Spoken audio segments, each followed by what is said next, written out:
conversation we had about grabbing that house up in Napa? I want a house. I want a family. I want our kids to be able to play outside. This is it, 6741. This is so pretty. I'm Charlie Peck. Scott Howard. Welcome to Fox Club.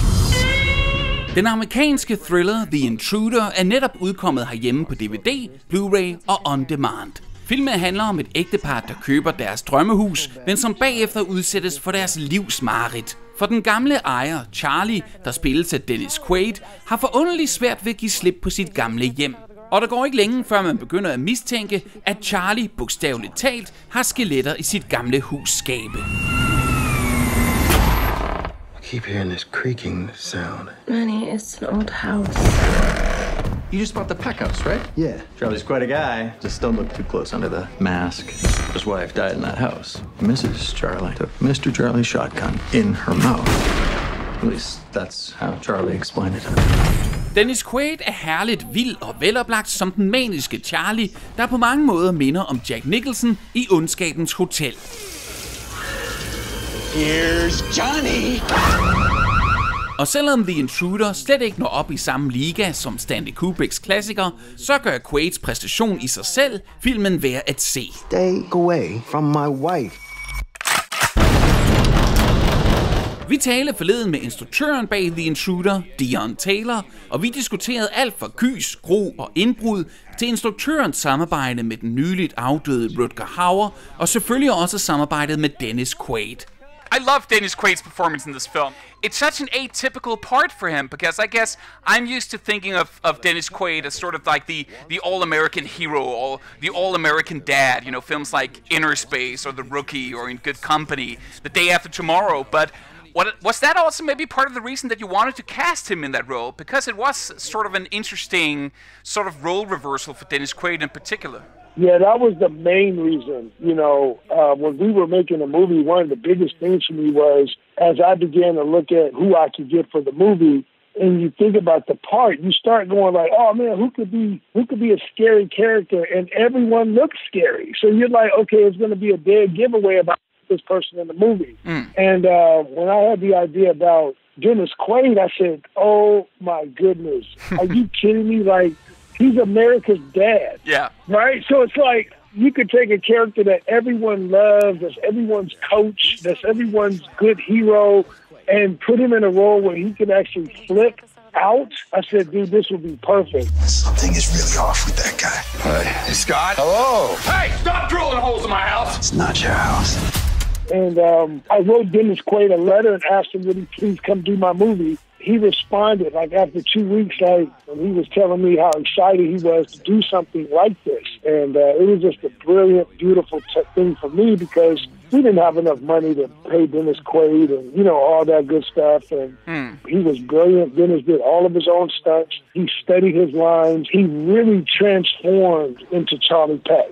There were so many moments on set where everyone was like, yo, Dennis okay? And I said, no, he's just in character. He's not really crazy. You know what I mean? But yeah, man, he was nuts, man. And some of that stuff he did, like when he comes through the door in the house, that's really Dennis Quaid. He really did that. Like he really took a knife and boiled through the door in the film. He did that in real life. You were just mentioning this particular scene where Dennis breaks through the door, which is obviously a reference to The Shining. Was this something you were sort of worried about, reminding people while they're watching the film about a classic like The Shining? Or is it just a matter of acknowledging your inspirations and having fun playing with those sort of memorable moments and the tropes of the genre? Yeah, that was an easy decision for me. When we were in the house and Dennis had the character going, I'm a giant fan of The Shining, and that was really me saying I want to pay homage to that.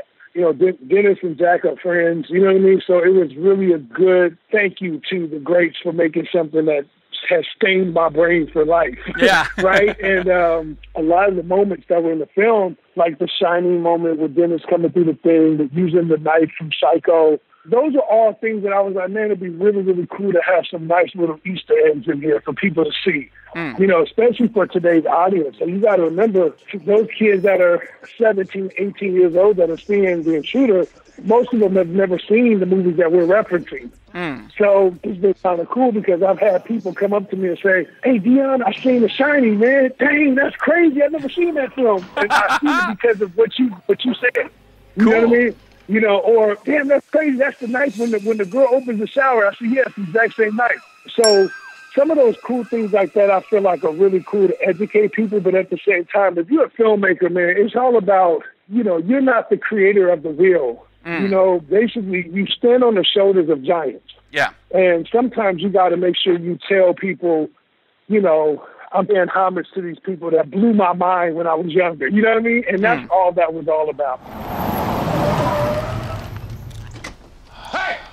Hey! This guy. Randall! Stop drilling holes in my house! Hey, whoa. Keep working. What the hell are you doing? Keep working. What are you doing here? When I was down the road, I was fishing, I saw the security van go by. You been having a problem?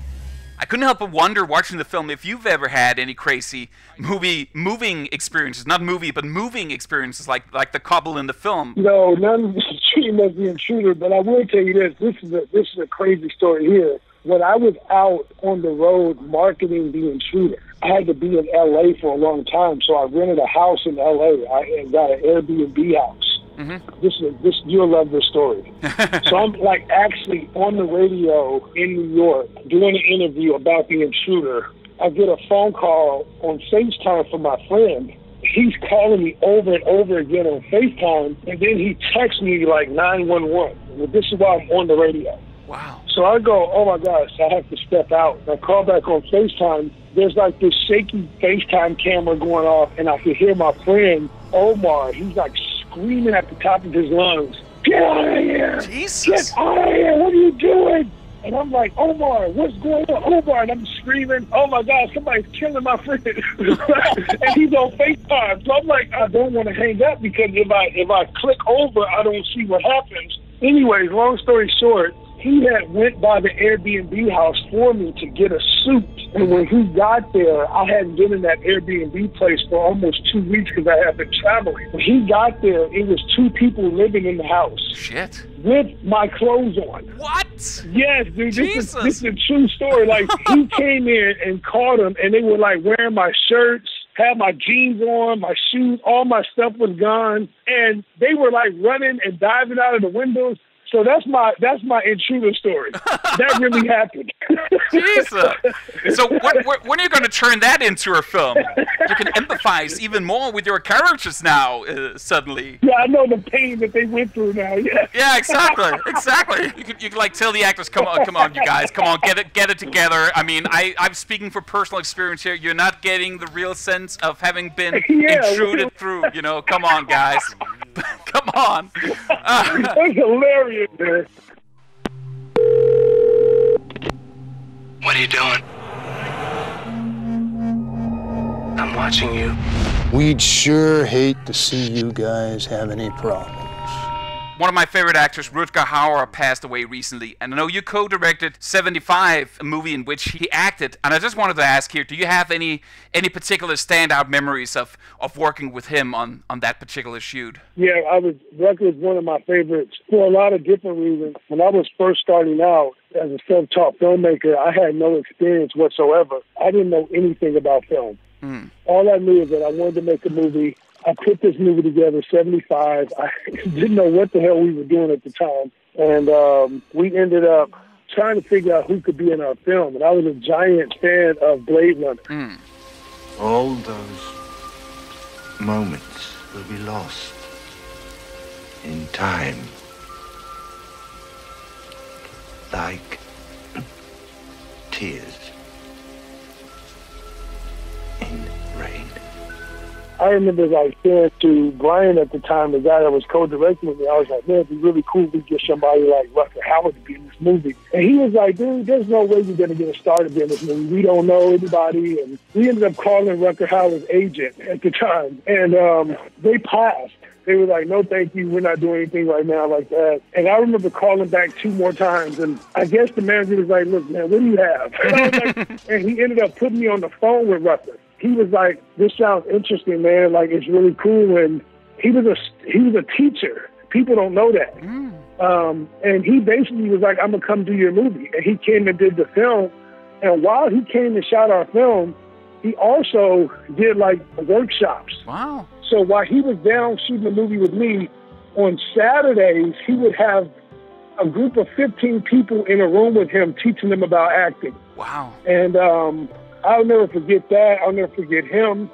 And I really hold him, you know, very high in my life because he was actually the first person that said yes to me that was a movie star. And that will forever, you know, never be forgotten. Lights off! Hey! It's okay. Okay, we're not dying today. Everything I do for us.